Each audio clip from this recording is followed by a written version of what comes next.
251 भन्ने प्रोग्रेसन हुन्छ जस्तै जस्तै हैन तपाईले लास्टको त्यो यो सुन्नुभयो भने चाहिँ त्यो एउटा रिजल्भ भइरहेछ काहीँ होममा पुगिरहेछ जस्तै सो युजुअली त्यो वानलाई चाहिँ होम भनेर सम्झौँ सो यो चाहिँ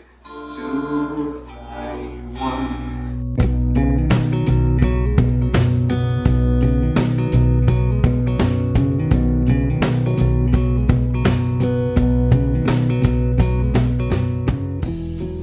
बोलिरहेछ गाइरहेछ भने त्यो बिटबाटै गाइरहेको तर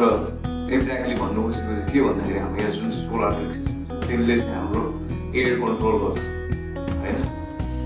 यो प्रेसर भनेको अलिकति इम्पोर्टेन्ट कुरा हो भोकलिस्टहरूको लागि डायफ्राम त अभियसली हो नै तर सोलर प्लेक्सस चाहिँ एकदमै इम्पोर्टेन्ट कुरा हो तपाईँले यो सोलर प्लेक्ससलाई कसरी कन्ट्रोल गर्नुहुन्छ त्यसले गर्दाखेरि गरेर चाहिँ तपाईँले कतिको चाहिँ आफ्नो